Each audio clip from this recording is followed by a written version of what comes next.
The bass thrummed through my chest like a second heartbeat, vibrating the soles of my worn sneakers against the sticky bar floor. I'd been on my feet for 7 hours straight, and the ache had spread from my heels to my lower back, settling there like an old friend I'd learned to ignore. The dim, amber lighting of the velvet room cast everything in shades of gold and shadow. Expensive enough to feel exclusive, dark enough to hide secrets. I wiped down the mahogany counter for what felt like the 100th time tonight. The sharp scent of lemon cleaner mixing with top-shelf whiskey and designer perfume. Another vodka tonic, a businessman slurred at me, his third tie of the evening, metaphorically speaking. They all blurred together after a while, these men in their tailored suits and loosened collars, trying to impress women who cost more per hour than I made in a week. I nodded, reaching for the bottle, when Marcus caught my eye from the other end of the bar. Marcus was harmless, a regular who came in every Thursday, always ordering the same craft beer, always leaving a decent tip. He had kind eyes, the sort that crinkled at the corners when he smiled, and a self-deprecating humor that made the endless shift feel slightly less suffocating. Tonight he was attempting to fold a cocktail napkin into some sort of origami crane, failing spectacularly. "I think you just made an accordion," I called over, unable to suppress a grin. "It's abstract art," he protested, holding up the mangled paper with mock pride. "You wouldn't understand my vision," I laughed. Actually laughed, the sound surprising even myself. It had been weeks since anything felt genuinely funny, since the weight of overdue rent and my mother's medical bills hadn't pressed down on my chest like a physical thing. For just a moment, the knot between my shoulder blades loosened. "That's the worst swan I've ever seen," I teased, measuring vodka into a glass. "Swan? This is clearly a dragon." The laugh bubbled up again, lighter this time, and I shook my head as I added tonic and lime. The simple exchange felt like oxygen after holding my breath underwater. Marcus wasn't trying to impress me or get something from me. He was just there. Uncomplicated. Safe. I slid the businessman his drink and returned to Marcus, leaning against the bar with my elbows on the wood. A dragon with wings that looked like... The temperature in the room dropped. I felt it before I understood it. A shift in the air. A sudden thickness that made my next breath catch in my throat. The conversations around us didn't stop exactly, but they muted, as if someone had turned down the volume on the entire world. My skin prickled with awareness. Every nerve suddenly alert to a presence I couldn't yet see. The crowd near the entrance parted, not obviously. Not like they were shoved aside, but they moved nonetheless, a subtle rearrangement of bodies that created a clear path through the Friday night crush. My fingers tightened on the edge of the bar, though I didn't know why. Some instinct, perhaps, some animal part of my brain recognizing a predator before my conscious mind caught up. Then I saw him. He moved through the velvet room like he owned it, which, I would later learn, he did. Everything about him commanded attention without demanding it. The charcoal suit that probably cost more than my entire year's salary, cut so precisely it seemed painted onto his frame. Dark hair styled with deliberate casualness, the kind of perfection that required effort to look effortless. But it was his face that made my breath stall. Sharp cheekbones, a jaw that could have been carved from marble, and eyes so dark they appeared black in the bar's amber glow. He was young, maybe 30 at most, but he carried himself with the authority of someone much older, someone dangerous. 2 men flanked him, thick-necked and alert, their eyes constantly scanning the room. They wore suits too, but theirs were clearly functional, designed to hide whatever they carried beneath. Security. The kind that didn't ask questions, just acted. The stranger's gaze swept across the bar with clinical precision, cataloging every face, every exit, every potential threat. This wasn't someone who enjoyed nightlife. This was someone conducting business, always calculating, always 3 steps ahead. And then his eyes found mine. The impact was physical. My stomach dropped, my pulse kicked into a gallop, and every instinct screamed at me to look away. But I couldn't. His gaze held mine with an intensity that felt like a hand around my throat. Not squeezing, just there. Present. Inescapable. He was beautiful in the way a blade was beautiful. Elegant, precise, and absolutely lethal. His attention shifted slightly, moving past me to Marcus, who was still holding his paper dragon, oblivious to the shift in atmosphere. The stranger's jaw tightened almost imperceptibly, a muscle jumping beneath that flawless skin. His eyes, God, those eyes, narrowed just a fraction. Then he was moving toward us. Each step was measured, purposeful. The crowd continued to part without seeming to notice they were doing it. His security followed at a respectful distance, close enough to intervene, far enough to give the illusion of privacy. The scent reached me before he did, bergamot and cedar, expensive and masculine, undercut with something darker, gunpowder maybe, or just danger itself if danger had a smell. My hands were suddenly trembling. I pressed them flat against the bar, trying to steady myself, trying to understand why every cell in my body was screaming at me to run. He stopped directly in front of me, barely 3 feet of mahogany separating us. Up close, he was even more devastating. A kind of beauty that felt almost cruel in its perfection. A small scar cut through his left eyebrow, the only imperfection, and somehow it made him more attractive, more real, more terrifying. "Why are you smiling at him?" His voice was quiet, dangerously quiet, the kind of quiet that made you lean in to hear, that demanded attention without raising in volume. It rolled over me like smoke, cultured and smooth, with just a hint of an accent I couldn't place. Italian, maybe, or simply the result of private schools and old money. But it was the words themselves that made my blood run cold. Not, "Can I get a drink?" Not, "Are you busy?" Just straight to an accusation wrapped in a question, delivered with the casual certainty of someone who expected answers, someone who wasn't used to being denied anything. I blinked, my mind scrambling to catch up. What? His gaze hadn't left my face. He didn't blink, didn't look away, just studied me with an intensity that made my skin flush. "You were smiling at him," he repeated, each word precisely enunciated. He tilted his head slightly toward Marcus, though his eyes never wavered from mine. Why? The possessiveness in his tone was unmistakable. But that was insane.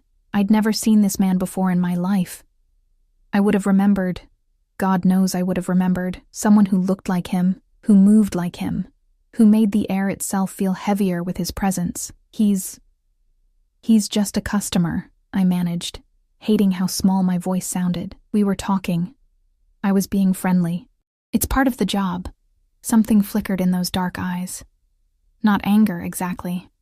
Something more complex, more dangerous. Friendly, he repeated as if tasting the word, as if he found it lacking. One of his guards shifted slightly, and I caught the unmistakable bulge of a shoulder holster beneath his jacket. My mouth went dry. This wasn't just some jealous boyfriend or territorial regular. This was something else entirely, something that made the hair on the back of my neck stand up. "Look, I don't know what you think," I started, trying to inject some strength into my voice, trying to pretend I wasn't terrified. "You don't know me," he interrupted, his tone still soft, still devastatingly calm. "But I know you, Arya." My name in his mouth felt like an invasion, like he'd reached inside my chest and wrapped his hand around my heart. Because I hadn't told him my name, hadn't said a word about who I was. He'd known before he walked over here. He'd known before he even entered the bar. The room tilted slightly. I gripped the bar harder, my knuckles going white. "How do you work here 5 nights a week," he continued, as if I hadn't spoken. "Tuesday through Saturday, 6 p.m. to 2 a.m. You live in a 1-bedroom apartment in Riverside, 3rd floor, corner unit. Your mother is in Mercy General, room 4-12. Stage 3. The treatments aren't working as well as they'd hoped." Each word was a hammer blow, each detail a violation. He knew things he shouldn't know, things he had no right to know, things that proved this wasn't a chance encounter or a case of mistaken identity.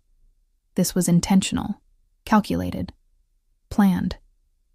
"You take the bus because your car died 6 months ago and you can't afford to fix it," he went on, his voice never rising, never losing that terrible calm. "You're 3 months behind on rent. Your landlord is threatening eviction. You eat 1 meal a day, usually whatever the kitchen here throws away at closing. You haven't bought yourself anything new in over a year." Tears burned behind my eyes, but I refused to let them fall. Refused to give him the satisfaction of seeing how completely he'd stripped me bare with nothing but words. "Why?" I whispered. "Why do you know these things?" For the first time, something like emotion crossed his face. Not quite a smile. Not quite satisfaction. Something hungrier. Because you're mine to know, he said simply. The certainty in those words made my stomach drop. Not a question. Not a request. A statement of fact, delivered as if he were commenting on the weather. I don't even know you, I breathed. Dante Caruso. He said it like I should recognize it, like the name itself should mean something. It didn't, or it shouldn't have. But somewhere in the back of my mind, a warning bell was ringing. I'd heard that name before, whispered in the shadows of the bar, mentioned in news reports I'd half listened to while getting ready for work. Caruso. The name connected to rumors of organized crime, of territory wars, of people who disappeared when they crossed the wrong lines. My legs felt weak. I need you to leave. No, he said calmly. You need me to stay. You just don't know it yet. Marcus, bless him, had finally noticed something was wrong. He'd set down his paper dragon and was looking between us with growing concern. Arya? Everything okay? Dante's head turned, slowly, deliberately, to face Marcus. He didn't say a word. He didn't have to. Whatever Marcus saw in his face made the color drain from his cheeks. He stood up so quickly his bar stool scraped against the floor, threw a 20 on the bar, and walked away without another word. Just like that. A regular customer, someone I'd laughed with moments ago, erased from the interaction by nothing more than a look. The power in that terrified me. Dante turned back to me, and now there was something almost like satisfaction in his expression. Better. You can't just... My voice cracked. I swallowed hard, tried again. You can't just come in here and I can do anything I want, he interrupted. And the scary thing was, he wasn't bragging. He was stating a fact. But what I want right now is very simple. I want you to stop smiling at other men. I want you to finish your shift, and I want you to come with me when you're done. I'm not going anywhere with you. Yes, he said, leaning forward slightly, his hands flat on the bar between us. Close enough that I could feel the heat radiating from his body, could see the flecks of gold in those impossibly dark eyes. You are...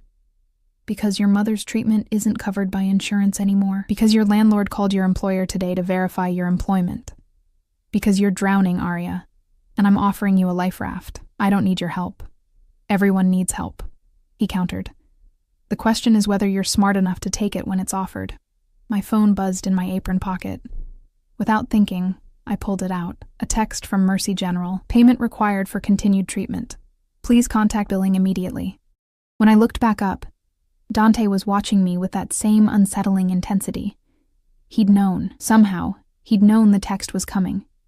Had probably arranged for it to come right now, at this exact moment, when I was already off balance and afraid. What do you want from me? I asked. And I hated how defeated I sounded. His expression softened, just barely. Just enough to make him look almost human. Almost. Everything, he said quietly. But we'll start with dinner. Tomorrow night. 7 o'clock, I'll send a car. And if I say no? He straightened, buttoning his suit jacket with practiced ease. You won't.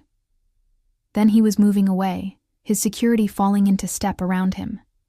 The crowd seemed to exhale collectively as he passed through it, heading toward a private booth in the back where men in expensive suits waited. Business. This entire encounter had been a detour in his evening, barely worth his time. Yet somehow it had tilted my entire world on its axis. I stood there, gripping the bar, my heart hammering so hard I could feel it in my throat. My hands shook as I tried to pour myself water, the glass rattling against the pitcher. What had just happened? Who was Dante Caruso, really? And why in God's name had he decided I belonged to him? My phone buzzed again. Not a text this time. A bank notification. A deposit. $50,000. I nearly dropped the glass, scrolled up to check the sender, anonymous transfer. But I knew. Of course I knew. The message that followed was simple. For your mother. No strings attached. But I'll still see you tomorrow at 7. No strings attached. The biggest lie I'd ever been told, wrapped up in the prettiest bow. Because men like Dante Caruso didn't do anything without strings. and I had just felt the first one wrap around my wrist, soft as silk and strong as steel. I didn't sleep that night. How could I? Every time I closed my eyes, I saw him, Dante Caruso, with his predator's gaze and that voice like smoke and whiskey, telling me I belonged to him as if it were the most natural thing in the world. The $50,000 sat in my account like a bomb waiting to detonate, and I'd stared at my phone screen until the numbers blurred, trying to convince myself to send it back. But I didn't. Because at 6:30 that morning, my mother's nurse called to tell me they'd scheduled her for the new treatment protocol, the one her doctor had recommended months ago. The one insurance had denied, the one that might actually work. Someone took care of the payment, Nurse Sharon said, her voice warm with relief. An anonymous donor. Your mother's going to get the help she needs, sweetheart. I'd sat on the edge of my bed in my threadbare pajamas, surrounded by the peeling wallpaper and water-stained ceiling of my corner apartment, and cried. Not pretty tears, ugly, gasping sobs that came from somewhere deep in my chest, where I'd been holding back the fear for so long it had calcified into something hard and permanent. He'd bought me. That's what the money meant. Dante Caruso had looked at my life, identified the exact pressure point that would make me crumble, and pressed down with surgical precision. And the worst part? It had worked. By the time 7 o'clock rolled around the next evening, I'd convinced myself a dozen times to stand him up.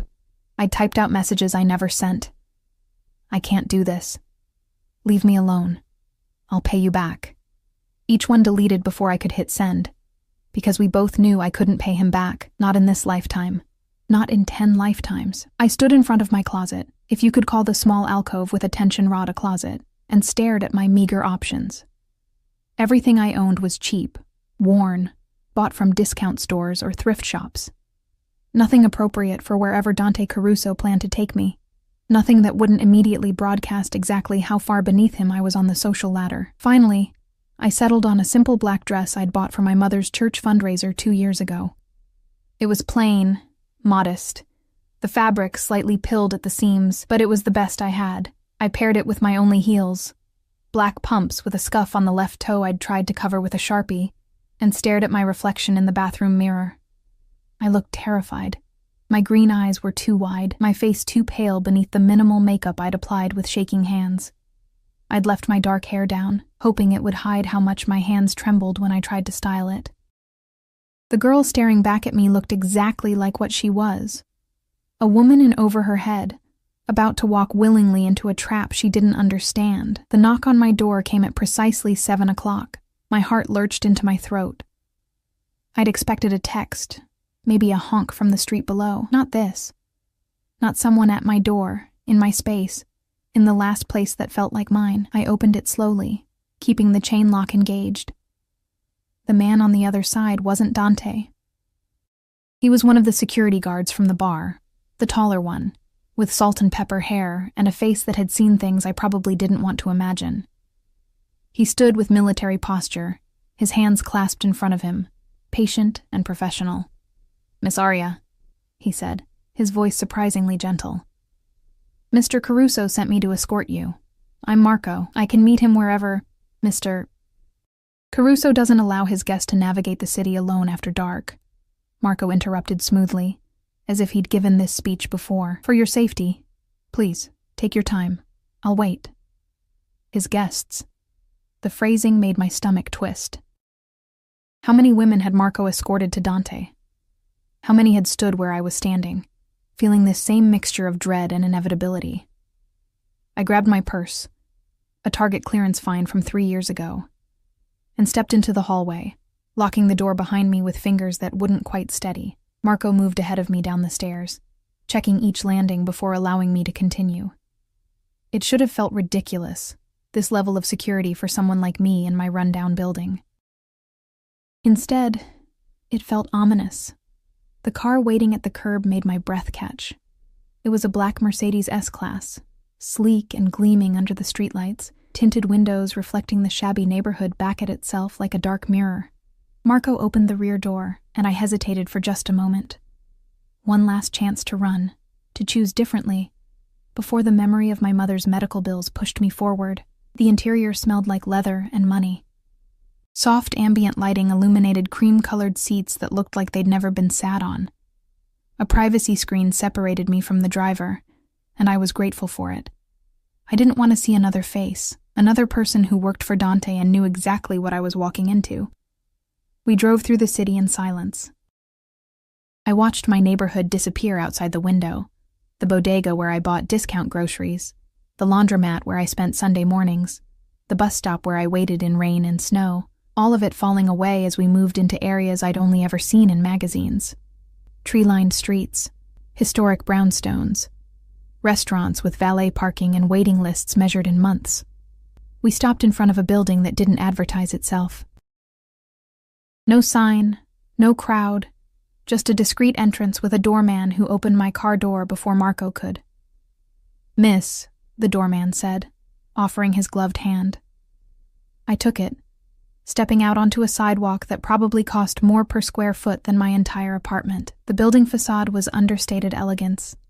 Old brick, iron railings, gas lamps that cast warm pools of light. Through the glass doors, I could see marble floors and crystal chandeliers. Marco guided me inside with a hand that never quite touched my back, just hovered there, a reminder of his presence.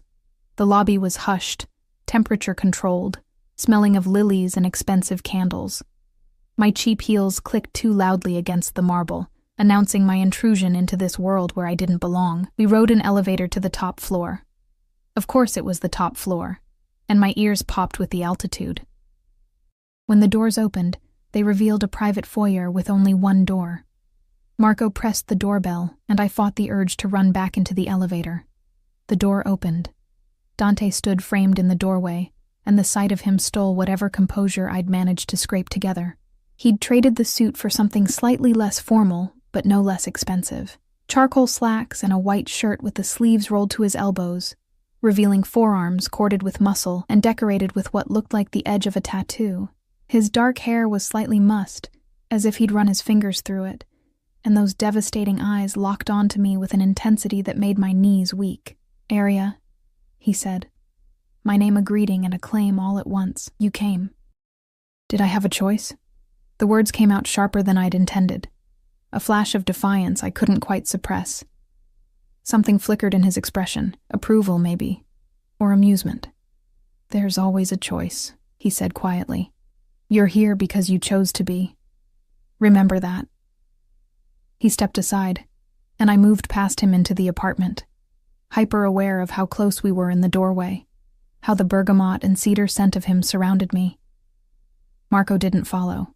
The door closed behind me, with a soft click that sounded like a cell door locking. The apartment was exactly what I'd expected, and somehow more. Floor-to-ceiling windows overlooked the glittering city, the view worth more than most people earned in a lifetime. The interior was all clean lines and expensive minimalism. Dark wood, leather furniture, art on the walls that I suspected wasn't reproduction. Everything perfect, everything controlled, like him. "Would you like something to drink?" Dante asked, moving toward a bar cart that probably held liquor older than I was. "Wine? Something stronger?" "Water is fine." I didn't trust myself with alcohol. Didn't trust what I might say or do if I let my guard down even a fraction. He poured water into crystal glasses. Even that felt like a statement, and handed one to me. Our fingers brushed in the exchange, and I jerked back as if burned. He noticed, of course. Those dark eyes noticed everything. "You're afraid of me," he observed, not a question. Shouldn't I be? Probably. He took a sip of his own water, watching me over the rim of the glass. "But you're here anyway. That takes courage. That takes desperation," I corrected, my voice steadier than I felt. "There's a difference." "Is there?" He moved toward the windows, and I found myself following, drawn into his orbit like a moon around a planet. Most courageous acts are born from desperation. The soldier who runs into fire to save his comrade. The mother who lifts a car off her child. You, accepting help from a stranger because someone you love needs you to be brave. "You're not helping me," I said, joining him at the window but keeping careful distance between us. "You're buying me. Let's not pretend this is altruism." His reflection in the glass smiled. Actually smiled. and it transformed his face from beautiful to breathtaking. "I like that you're not stupid," he said. "Most people in your position would play grateful. They'd simper and thank me and pretend they don't understand exactly what this is. And what is this, exactly?" He turned to face me fully, and suddenly the distance I'd maintained felt inadequate. He wasn't touching me, but I felt trapped anyway, pinned by the weight of his attention. "This is me giving you what you need in return. You give me what I want, which is you. Simple, direct, devastating. Your time, your company, your attention when I require it. Nothing you're not willing to give, Arya. I'm not a monster." "No?" I challenged, forcing myself to meet his gaze, because monitoring my bank account, learning my schedule, knowing where my mother is being treated, that sounds pretty monstrous to me. "That sounds like due diligence," he countered. "I don't invest in things I haven't researched. And make no mistake, you are an investment." The words should have made me angry. Should have sent me running for the door. Instead, they just made me tired. "Why me?" I asked, and I hated how small my voice sounded. "I'm nobody. I work in a bar. I can barely afford to eat. What could you possibly want with someone like me?" His hand came up, and I froze as he brushed a strand of hair behind my ear. The touch was gentle, almost tender, and that made it more frightening than if he'd grabbed me. "You remind me of someone," he said quietly. "Someone I couldn't save. Someone who deserved better than the hand life dealt her. I'm not your redemption project." "No," he agreed, "you're not. But maybe you're my second chance." A timer went off in another room. The kitchen, I assumed. Dante's expression shifted, the vulnerability I'd glimpsed vanishing behind that controlled mask. "Dinner is ready. Come." It wasn't a request. The dining room was intimate, a table set for two near another wall of windows, candles flickering in crystal holders. Food already plated in portions that looked like art. He pulled out my chair with the practiced courtesy of someone raised with old-world manners, then took his own seat across from me. I stared at the plate, some kind of pasta with seafood. The presentation so perfect I felt guilty disturbing it. "You cooked this?"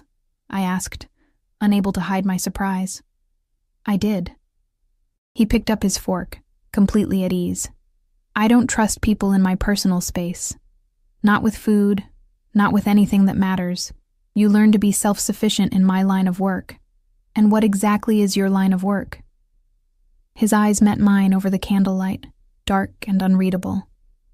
"Import-export," he said with a slight smile that told me he knew I didn't believe him.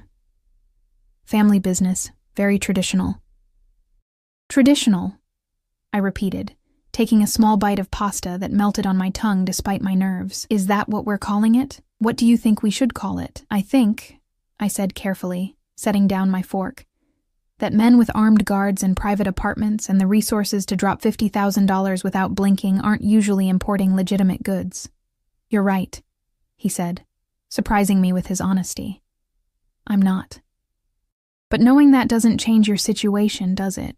Your mother still needs treatment. Your landlord still wants his money. You still need help that no one else is offering. So I should just accept it? Accept you? Accept whatever this arrangement is?" "Yes." He leaned back in his chair, studying me with that unnerving intensity.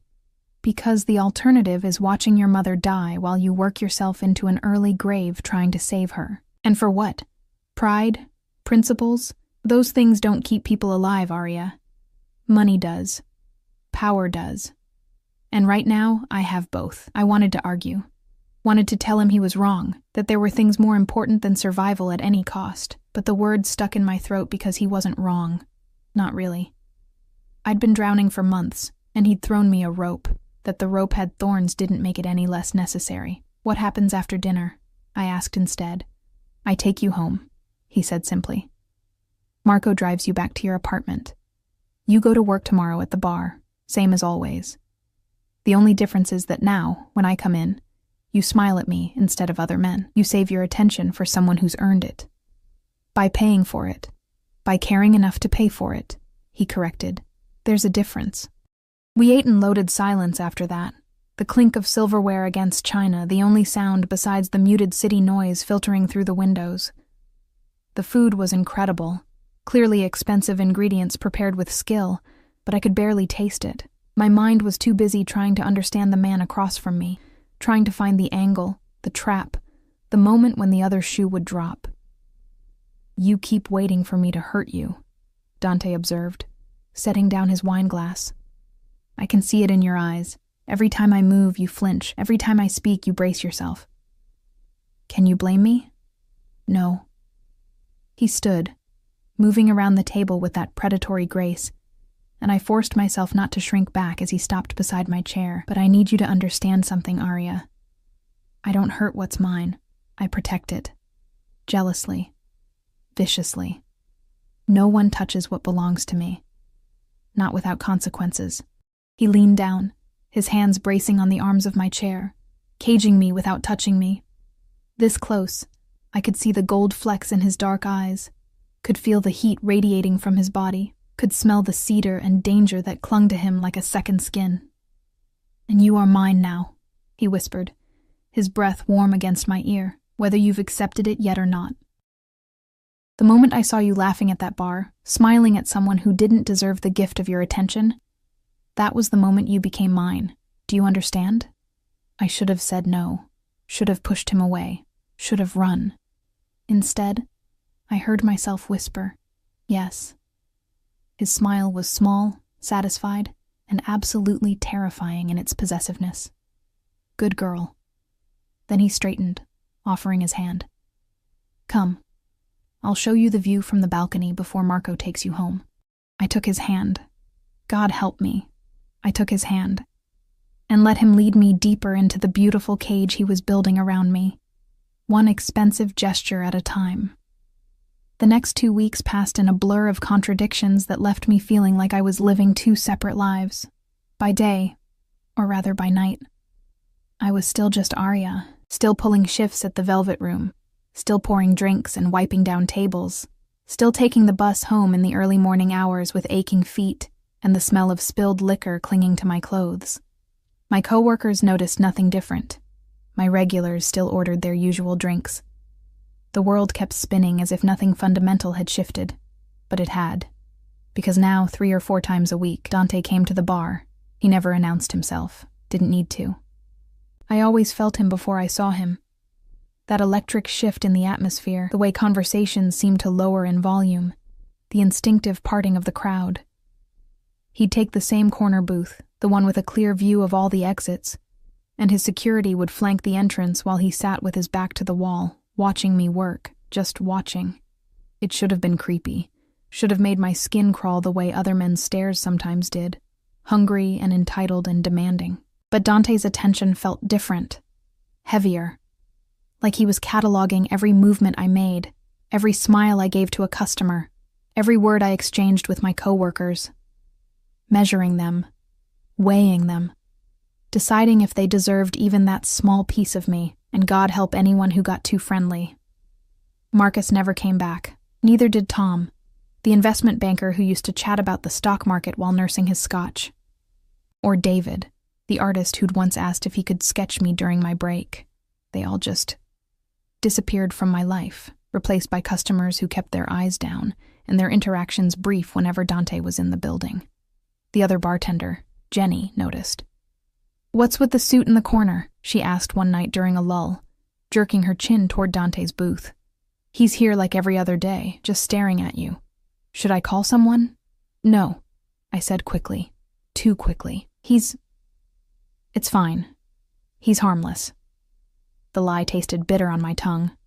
Dante Caruso was many things, but harmless wasn't one of them. Jenny raised an eyebrow but didn't push. "Well, if he's bothering you, say the word. Tony's got a bat under the register." I almost laughed at the image of our 50-year-old manager going up against Dante and his security team with a baseball bat. Almost. Instead, I just nodded and went back to mixing drinks, hyper-aware of those dark eyes tracking my every move from across the room. The pattern was always the same. Dante would arrive, claim his booth, and sit in silence for an hour or 2. He never ordered more than a single glass of whiskey that he barely touched, never spoke to anyone except his security, who would occasionally lean in to whisper reports that made his jaw tighten or his eyes narrow. Business, I assumed. The kind that happened in shadows and ended with people disappearing. Then, at some point during my shift, his phone would light up. He'd glance at it, stand, and leave without a word, without looking back, as if I was just another piece of furniture he was keeping an eye on. It drove me crazy, because on the nights he didn't come to the bar, Marco would appear at my apartment at precisely 8 o'clock with an invitation I couldn't refuse. "Mr. Caruso requests your company for dinner." Those evenings were different, intimate, dangerous in ways that had nothing to do with guns or security teams. Dante would cook. Always something elaborate, always perfectly executed. We'd eat at that same table overlooking the city, candles flickering between us, and he'd ask me questions. Not the shallow getting-to-know-you questions of a first date, but deeper things. What did I dream about? What made me laugh? What was my earliest memory? What would I do if money wasn't an object? And somehow, impossibly, I'd answer him. Maybe it was the wine. He always poured expensive bottles I'd never tasted before, rich and smooth and dangerously easy to drink. Maybe it was the isolation of that apartment high above the city, where the real world felt very far away. Or maybe it was just the intensity of his attention, the way he listened like every word I said mattered, like he was memorizing me the same way he'd memorized my schedule, and my debts and my fears. He told me things too, small things, carefully chosen. He'd grown up in Italy, moved to the States when he was 12 after his father died. He had a younger sister he hadn't spoken to in 5 years. He hated seafood but cooked it anyway because the challenge interested him. He'd learned to shoot when he was 8 years old. That last one made me go quiet, my wine glass frozen halfway to my lips. "Does that scare you?" he'd asked, watching me with those unreadable dark eyes across the candlelight. "Yes," I'd admitted, because lying to Dante felt pointless. He always seemed to know the truth anyway. "Good," he'd said. "Fear keeps you careful. Careful keeps you alive." But despite the fear, or maybe because of it, I found myself looking forward to those dinners. Found myself checking the time at work, wondering if Marco would be waiting when I got home. Found myself disappointed on the nights my apartment stayed silent. That scared me more than anything Dante had told me about himself. It was a Thursday night, 2.5 weeks since our first dinner, when everything changed again. The bar was packed, some corporate event letting out early and flooding the velvet room with suits and expense accounts. I was 3 deep at the bar, barely keeping up with drink orders, when I felt it, that familiar shift in the air that meant Dante had arrived. I glanced up, catching sight of him moving through the crowd toward his usual booth, but tonight was different. Tonight, he wasn't alone. The woman with him was stunning, model tall with legs that went on forever, poured into a red dress that probably cost more than my car used to. Platinum blonde hair fell in perfect waves down her back, and even from across the room, I could see the glitter of diamonds at her throat and wrists. She moved with the confidence of someone who'd never doubted her place in the world, her manicured hand resting possessively on Dante's arm. Something sharp and ugly twisted in my chest. Jealousy. Hot and immediate and absolutely ridiculous because I had no claim on Dante Caruso. No right to feel anything about who he brought to bars or what he did with his time when I wasn't around. He'd bought my compliance with his money, not my affection, not my heart. But watching her lean in to whisper something in his ear, watching him nod and guide her into the booth with his hand on the small of her back, it felt like swallowing glass. "Aria, I need 3 martinis and a whiskey sour," Jenny called, snapping me back to reality. I forced myself to focus on the drinks, on the mechanics of measuring and pouring and shaking. Don't look at his booth. Don't wonder who she is. Don't care. But I did look. Couldn't help it. The woman, whoever she was, sat close to Dante, her body angled toward his, her laugh carrying over the ambient noise. Beautiful and sophisticated, and perfectly suited to a man who wore power like a second skin. Everything I wasn't. Everything I could never be, even if I wanted to. Dante's security team looked relaxed, which told me she wasn't a threat. Someone known. Someone approved. Someone who belonged in his world in ways I never would. I turned back to the bar, my hands shaking slightly as I garnished the martinis. "You okay?" Jenny asked, touching my shoulder. "You look like you've seen a ghost." "Fine," I managed, "just tired." The lie sat heavy on my tongue, but I pasted on a smile and delivered the drinks, then threw myself into serving the surge of customers with a focus that bordered on desperation. Anything to keep from looking at that booth. Anything to ignore the sick feeling in my stomach. An hour passed. The crowd started to thin. I'd almost convinced myself I could make it through the night without falling apart when I felt someone approach the bar. Not Dante. The woman. Up close, she was even more beautiful. The kind of beautiful that came from expensive salons and personal trainers and dermatologists on speed dial. Her makeup was flawless, her perfume subtle and clearly designer. And when she smiled at me, it didn't reach her cold blue eyes. "Vodka cranberry," she said, her voice smooth and cultured. "Top shelf." I nodded, reaching for the bottle with hands that I willed to stay steady.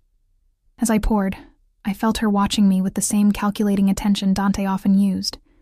Measuring, assessing. "So you're Arya," she said. And it wasn't a question. My stomach dropped. "I'm sorry. Do I know you? Not yet. But Dante's told me about you." She accepted the drink I slid across the bar, taking a delicate sip. "I'm Isabel. Dante's fiancée." The word hit me like a physical blow. Fiancé. Of course he had a fiancée. Men like Dante Caruso didn't stay single. They had beautiful, appropriate women waiting for them, women who understood their world and could navigate it without drowning. "Congratulations," I heard myself say, the word hollow. Isabel's smile sharpened. "He didn't tell you about me, did he?" Typical. Dante hates complications. She leaned forward, her voice dropping to a conspiratorial whisper that felt more like a threat. "But let me make something very clear, darling. Whatever arrangement you have with him, whatever money he's given you, whatever promises he's made, it ends. Tonight. Walk away while you still can." "I don't know what you're talking about," I said. But the words came out weak, unconvincing. "Don't play stupid. It's beneath both of us." She set down her drink, diamonds catching the light. "Dante has a habit of collecting strays. Pretty broken things he thinks he can fix, but they never last, sweetheart. He gets bored, moves on, and then where are you? Alone, with nothing but memories of what it felt like to have his attention for a little while." Each word was a carefully aimed dart, hitting marks I hadn't known were vulnerable. Because she was right. Everything she said was right. I was temporary, disposable, a project he'd abandon once the novelty wore off. "I should get back to work," I managed, my throat tight. "Good girl." Isabel picked up her drink, turning to leave. Then she paused, glancing back over her shoulder. "Oh, and Arya. If you're smart, you'll take whatever money he's given you and disappear. Because Dante Caruso doesn't share, and neither do I." She walked back to the booth, sliding in next to Dante with a familiarity that spoke of years, not weeks. He said something I couldn't hear, and she laughed, pressing a kiss to his cheek that left a red lipstick mark on his skin. He didn't wipe it away. I turned back to the bar, my vision blurring with tears I refused to let fall. Not here. Not where people could see. Not where he could see. The rest of my shift passed in a haze. I mixed drinks mechanically, smiled when appropriate, counted down the minutes until I could escape. Dante and Isabel stayed for another hour, then left together, her hand in his as they walked past the bar without a glance in my direction, as if I didn't exist, as if I'd never existed. When my shift finally ended at 2 a.m., I gathered my things with numb fingers and headed for the employee exit. The alley behind the bar was dark and smelled like garbage and rain, but it was blessedly empty. Or I thought it was.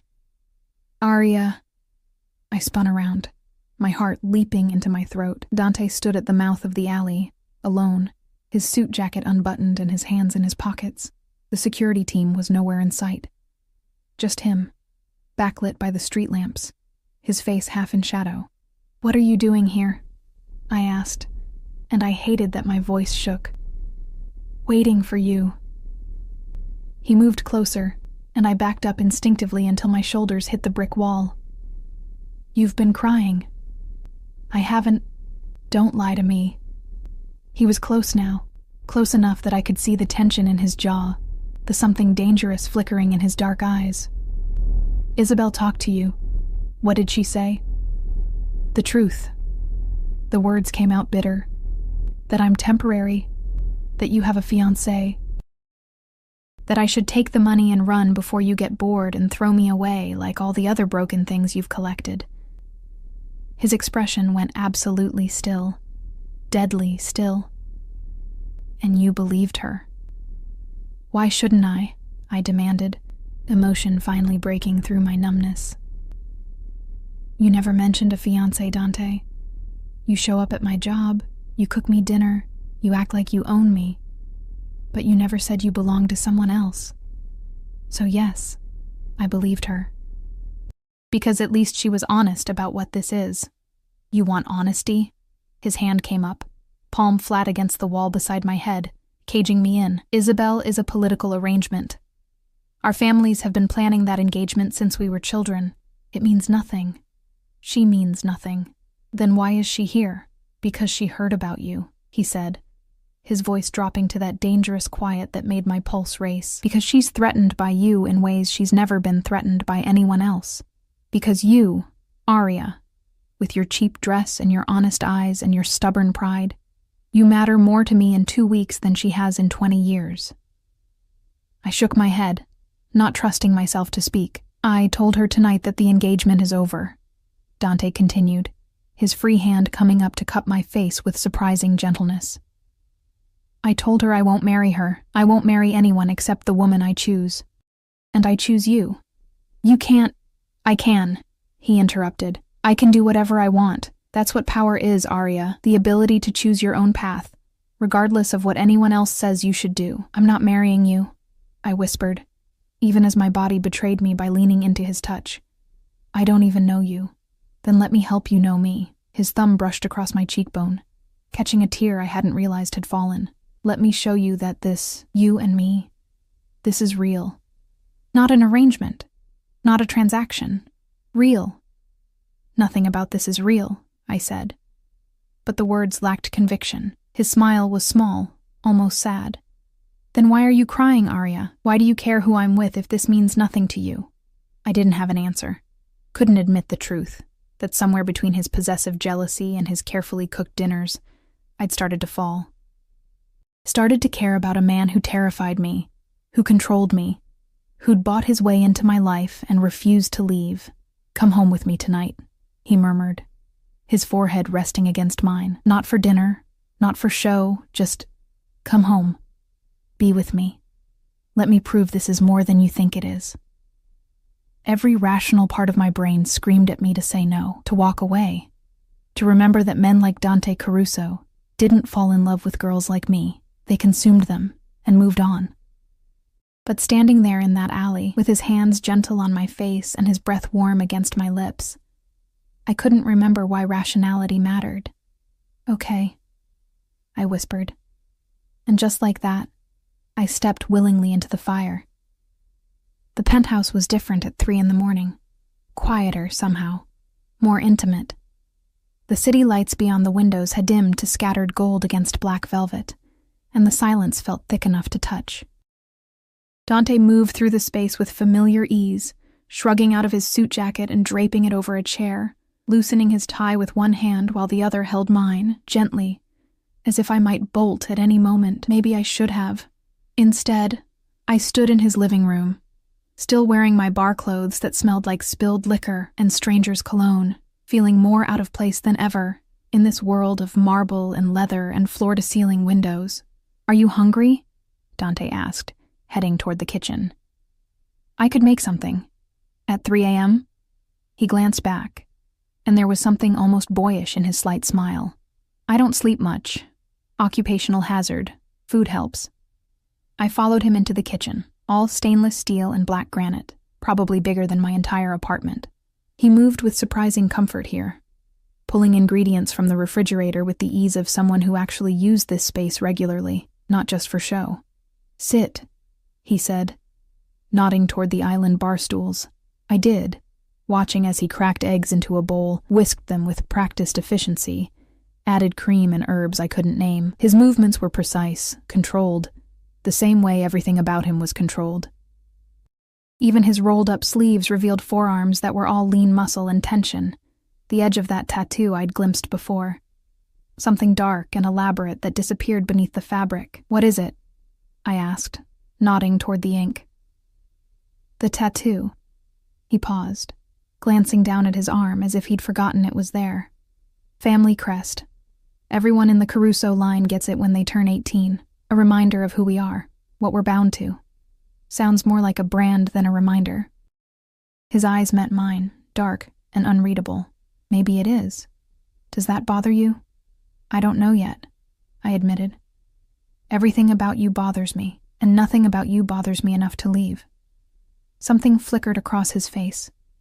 Surprise, maybe, or satisfaction.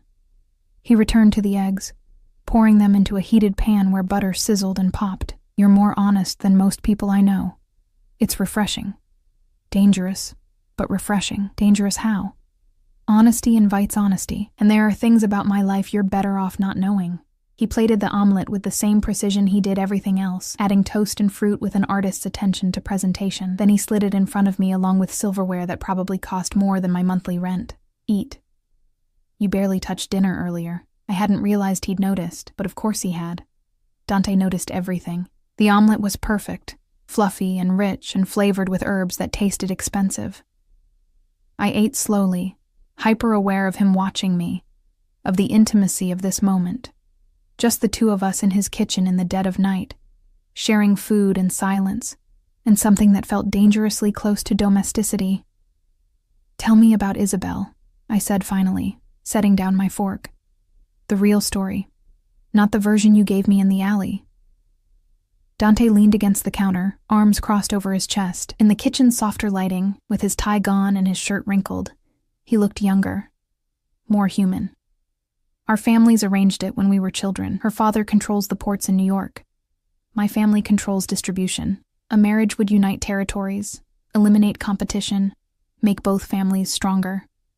But you don't love her. I don't even like her," he said bluntly.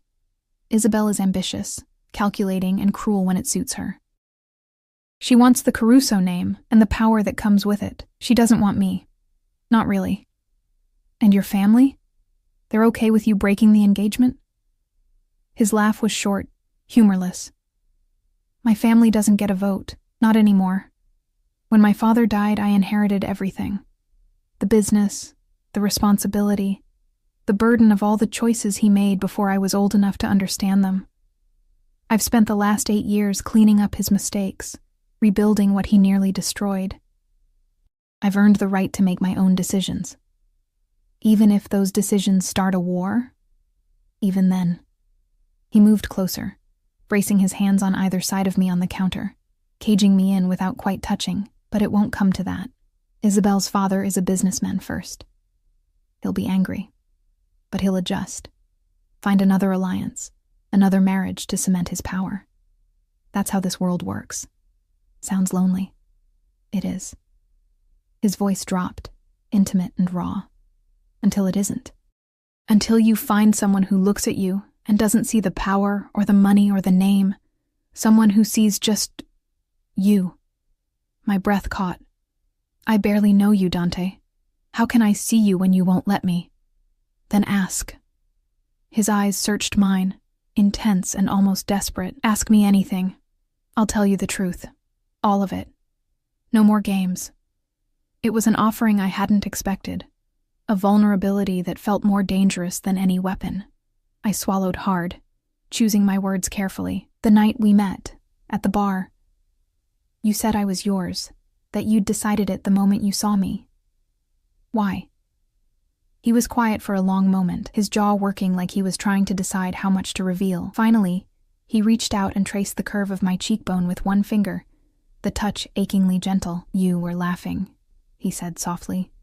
"Really laughing, not the fake laugh people use when they're trying to impress someone or get something. And for just a second, you looked free, happy, like the weight of the world wasn't crushing you." His hand dropped. "My mother used to laugh like that before my father's choices destroyed her." before the life we lead took everything good about her and ground it down to nothing. Understanding hit me like a freight train. I remind you of her. No. His voice was fierce. You remind me of what she could have been if someone had protected her, if someone had seen what was happening and stepped in before it was too late. He exhaled slowly. I was 8 years old when she died. Suicide. Though the family called it an accident. I found her. I was the one who... He stopped, his throat working. I reached out instinctively, covering his hand with mine. You don't have to. I want to. He turned his hand over, lacing our fingers together. I need you to understand. I'm not a good man, Arya. I've done things that would make you run screaming if you knew the details. But I protect what's mine, obsessively, violently, because I know what happens when you don't. When you let the world take and take until there's nothing left. Tears burned behind my eyes. For him. For his mother. For the child who'd found her and had been shaped by that trauma into the dangerous man standing in front of me. I'm not her, I whispered. I'm not going to break, Dante. Everyone breaks eventually. His free hand came up to cup my face. But maybe, if I'm careful enough, if I give you everything you need, you won't break the way she did. Maybe I can do it right this time. I'm not a second chance, I said, even as I leaned into his touch. I'm just me. Broken in my own ways, drowning in my own problems. You can't save me and redeem yourself at the same time. Watch me. Then he was kissing me. Not gentle, not careful. Like a man drowning and I was air. His mouth claimed mine with a hunger that stole my breath, one hand tangling in my hair while the other pulled me closer, eliminating the space between us. I gasped against his lips, and he took advantage, deepening the kiss until I couldn't think, couldn't breathe, could only feel. This was dangerous, reckless. Everything I'd sworn I wouldn't do, I kissed him back anyway. My hands found his shoulders, his neck, threading through his dark hair and pulling him closer even though there was no closer to get. He tasted like mint and whiskey, and something uniquely him, and I wanted more. Wanted everything he was offering and everything he wasn't. When we finally broke apart, both breathing hard, his forehead rested against mine. Stay, he murmured. Tonight, just sleep. Nothing else. Just stay with me. I should have said no. Should have called a car, gone back to my shabby apartment, put distance between myself and this man who was rapidly becoming my entire world. Okay, I whispered instead. He led me to his bedroom, all dark wood and soft lighting, and a bed that looked like it could sleep 5 people comfortably. He disappeared into what I assumed was a closet and returned with a t-shirt, soft and worn, offering it to me without a word. I changed in the bathroom, splashing water on my face and staring at my reflection. My lips were swollen from his kiss. My eyes were too bright, fever bright, like I was coming down with something. Maybe I was. Maybe Dante Caruso was a virus in my bloodstream, and I was too far gone to fight the infection. When I emerged, he was already in bed, wearing just sleep pants, the covers pulled back in invitation. I climbed in beside him, hyper-aware of his proximity, of the heat radiating from his body, of how small I felt in this massive bed. Come here, he said quietly. I moved closer, and his arm came around me, pulling me against his chest. I could hear his heartbeat, strong and steady, feel the rise and fall of his breathing. He smelled like cedar and safety, which was insane because nothing about Dante Caruso was safe. Tell me something true, I whispered into the darkness, something you've never told anyone else. His hand stroked slowly through my hair, the gesture soothing and intimate. I'm terrified of losing you, he admitted, which is insane because I barely know you. But the thought of you walking away, of choosing someone else, of smiling at another man the way you smiled at that idiot at the bar, it makes me want to burn the world down. That's not healthy. I never claimed to be healthy. His arms tightened around me. But I'm yours, Arya. Completely. Possibly irreversibly. And I need you to decide if you can live with that. I was quiet for a long time, listening to his heartbeat, feeling the steady rhythm of his breathing. I don't know if I can, I finally said.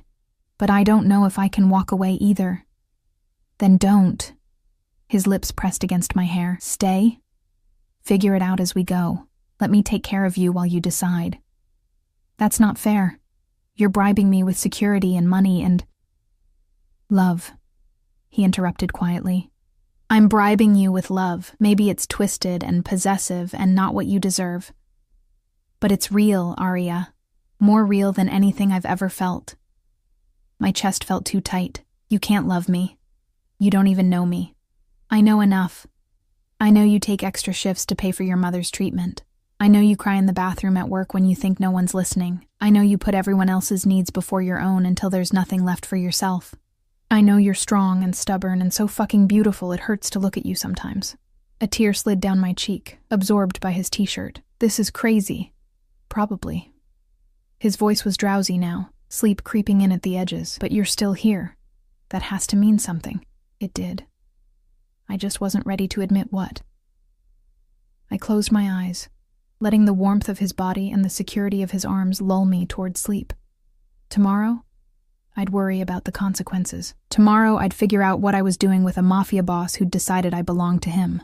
Tomorrow, I'd deal with reality. Tonight, I let myself have this. The fantasy of being protected, cherished, chosen, even if it was built on a foundation of danger and obsession and beautiful lies. Even if I was falling in love with a man who might destroy me, even if part of me wanted him to. I woke to sunlight streaming through floor-to-ceiling windows and the smell of coffee. For a disoriented moment, I didn't know where I was. The bed was too soft, the sheets too expensive, the room too bright. Then memory crashed back. Dante. The kiss, his confession in the darkness, falling asleep in his arms while my rational mind screamed warnings I'd chosen to ignore. I sat up quickly, heart pounding, and found myself alone in the massive bed. The space beside me was cool, the indent of his body the only evidence he'd been there at all. Voices drifted from somewhere in the apartment, low, serious, speaking rapid Italian that I couldn't understand. I climbed out of bed, still wearing his t-shirt, and padded barefoot toward the sound. The hallway opened into the living room where Dante stood by the windows, phone pressed to his ear, his free hand gesturing sharply as he spoke. He'd dressed in dark slacks and a crisp white shirt, looking every inch the dangerous businessman I'd first encountered at the bar. But when his eyes landed on me, everything about him softened. He said something quick into the phone, then ended the call, crossing the room in 3 long strides. You're awake. I was about to check on you. What time is it? Almost 11. His hand came up to brush a strand of hair from my face, the gesture so natural it made my chest ache. I let you sleep. You needed it. 11. I'd slept for 8 hours straight, the longest stretch in months. No nightmares about medical bills or eviction notices. No waking in a panic at every unfamiliar sound. Just rest. I made coffee, Dante said, guiding me toward the kitchen. And I had breakfast delivered. I wasn't sure what you liked, so I ordered everything. He wasn't exaggerating. The kitchen island was covered with food. Pastries, fruit, eggs, bacon, waffles, yogurt, enough to feed a small army. The casual excess of it should have bothered me. Instead, I found myself fighting back tears at the simple thoughtfulness of the gesture. This is too much, I managed. Nothing is too much for you. He poured coffee into an elegant mug, added cream without asking how I took it, because of course he already knew, and handed it to me. Eat. Then we need to talk. Those 4 words sent dread spiraling through my stomach. About what? About keeping you safe. His expression was serious now. The softness replaced by something harder, more dangerous. Isabel told her father about us last night. Antonio Rossini isn't happy about the broken engagement. I set down the coffee, my hands suddenly shaking. What does that mean? It means he might try to use you to get to me, to force my hand or punish me for the disrespect. Dante's jaw tightened. I won't let that happen, but it requires changes, precautions. What kind of precautions? He moved to the counter, retrieving a folder I hadn't noticed before. First, you're moving out of your apartment. Today. I've already had your belongings packed and moved to a secure location, a property I own in a better neighborhood. 2 bedrooms, if that makes you feel better. Your own space within mine. You packed my apartment without asking me? I sent people I trust, Everything you own is safe, inventoried, waiting for you.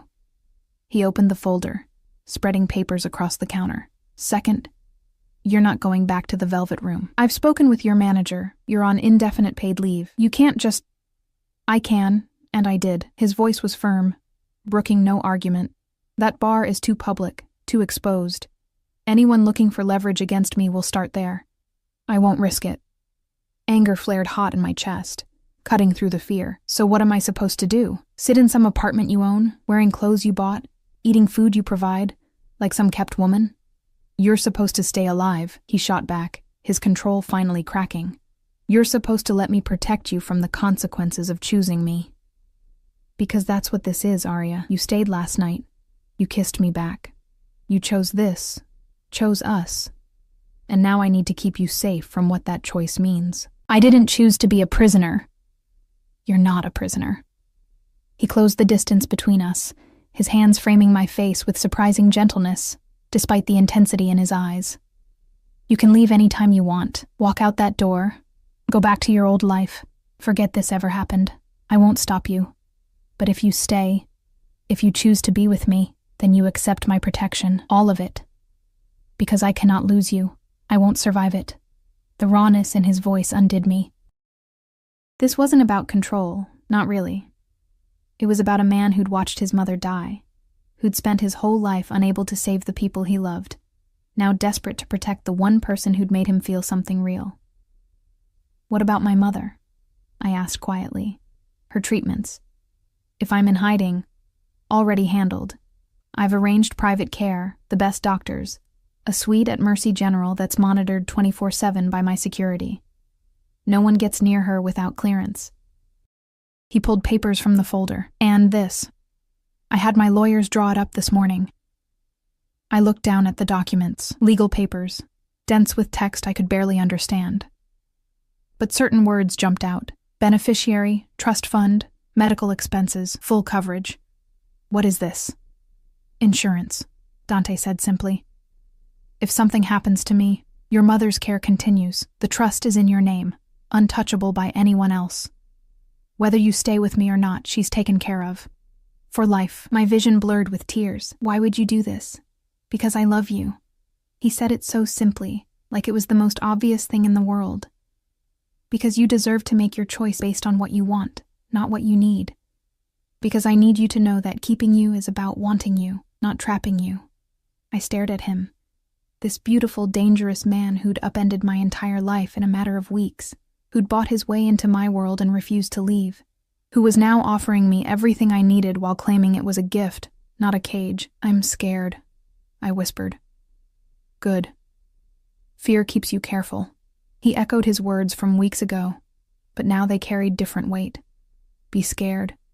Be angry. Be whatever you need to be. Just be it with me. Let me love you while you figure out if you can love me back. I already do. The admission fell from my lips before I could stop it. That's what terrifies me. I love you and I barely know you, and everything about this is wrong and dangerous, and he kissed me, swallowing the rest of my words. This kiss was different from last night's desperate hunger. This was a promise, a claim, a vow sealed with the press of lips and the thunder of our heartbeats. When he pulled back, his forehead rested against mine. Then we figure it out together, one day at a time. You learn who I really am. I learn how to be what you need. We build something real out of this insane beginning. What if your world destroys us? Then we burn together. His smile was small, almost sad. But I'd rather burn with you than live safely without you. The next 3 months were a study in contradictions. Dante kept his word. The apartment he'd moved me into was beautiful. A 2-bedroom in a secure building with a doorman and cameras and enough space that I never felt trapped. My mother's care improved dramatically with the private suite and specialized treatments, and I visited her every day under Marco's watchful protection. But more than that, Dante let me in. He taught me to cook the elaborate meals he'd been making, standing behind me in the kitchen with his hands guiding mine, his patience endless when I made mistakes.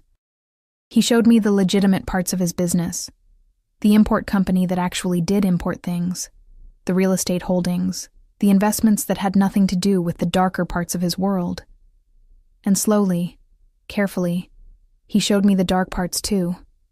Not the violence, He kept that carefully separate, handled through people I never met, in places I never saw. But he told me the truth about his family's history, about the choices his father had made that Dante was still paying for, about the territory wars and the political alliances and the constant balancing act of maintaining power while trying to build something better. "I'm not my father," he told me one night, as we sat on the balcony of his penthouse, the city glittering below us. "I don't deal in drugs. I don't traffic people. I've been trying for 8 years to clean up what he left behind, to turn this family into something that can survive in the light. Can it?" I asked. "Can you ever really leave this life?" "I don't know," he admitted, "but I'm trying. For you. For the future I want with you." We had fights. Terrible, explosive arguments about his possessiveness, about the guards that followed me everywhere, about the fact that he'd eliminated every male friend I'd ever had from my life without apology. He was jealous, controlling, and utterly unrepentant about it, but he also listened. When I told him I needed space to breathe, he gave it. When I said the constant security made me feel like a prisoner, he scaled it back to 1 guard instead of 3.